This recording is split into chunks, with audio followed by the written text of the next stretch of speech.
Hello, today we're going to talk about a strategy for responding to big student behaviors. When I say big, I mean the student has or is beginning to escalate. This could look like a student raising his voice, physically getting agitated, or say slamming a book or cursing. In my early years as a special education teacher, I recall one time when the teacher down the hall called me to her room because a student had climbed under his desk during instruction and refused to come out. My toolbox was so limited at the time, I only knew how to respond as a human, not so much as a professional educator, someone who specializes in working with children or adolescents. So I and his other teacher, we bent down, pointed our finger and said things like, "Randy, why are you under the desk? Do you see anyone else under the desk?" But that's all I knew to do at the time. I knew there had to be a better way. So that's why we're here today. I want to give you one specific strategy for supporting students with overwhelming feelings. It's called co-regulation. First, let's make sure that we know what self-regulation is. Broadly speaking, self-regulation is managing one's thoughts, emotions, and behaviors in the pursuit of one's own goals. There are many skills involved in self-regulation, including self-monitoring, recognizing your own triggers, identifying yours and others' emotions, using calming techniques, self-reflecting, and so on. So this is not an easy task.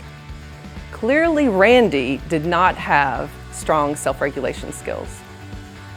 Our students need us to help them build these skills. But how do we do this? One specific way is through co-regulation. The co in co-regulation means doing with. So, how would we co-regulate with a student? Co-regulation can only happen when there is a warm, responsive relationship between the student and the adult. There are many ways to build and maintain relationships with students, but relationships are most evident and most impactful when we are responsive to the student in times of distress. So listen to that. This can be one of the hardest parts of being a teacher.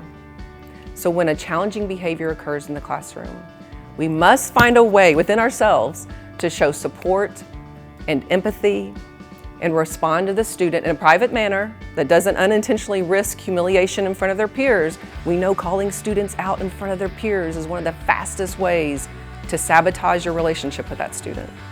So ideally, before the event with Randy, we would have had time with him when he was calm to teach him these skills. He could have developed a plan for when he was experiencing significant frustration or anxiety in the classroom. Many times, such a plan involves taking a walk with an adult or requesting a break to practice an explicitly taught calming strategy. These breaks may take place in any area in the classroom or a designated space in the school.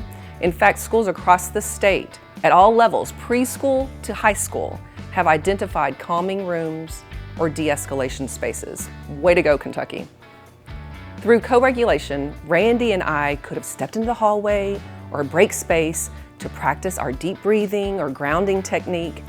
This could have been prompted or requested by Randy or his teacher when they identified the very first signs that he was beginning to escalate.